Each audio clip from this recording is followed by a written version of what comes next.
বাদাম মাখাবো। এই যে কী বলে, বাদাম মশলা, পেঁয়াজ, লঙ্কা আর বিট নুন। এখনই গরম গরম বাদাম নিয়ে আসলাম।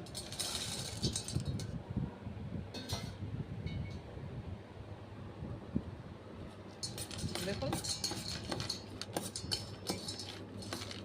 এবার এই দেবো আচারের তেল দেবো। আচারের তেল দিয়েছি, আচারের মশলা দিয়ে দিচ্ছি। এবার বাদামটা মাখাচ্ছি। এক করে নিয়ে আসলাম। আমাদের এখানে বাদাম ভাজা বলছে। আপনারা যে যে খাবেন চলে আসবেন। হ্যাঁ বন্ধুরা, দেখুন আমার বাদাম মাখা কীরকম লাগে। ভালো লাগলে লাইক শেয়ার করবেন। আপনারা যে যে খাবেন চলে আসবেন। এক করে নিয়ে আসলাম। আমাদের পাড়াই বসে। গরম গরম গরম ছিল বলে ছাড়িয়ে দেন, আমি বাড়ি এনে ছাড়িয়ে নিলাম।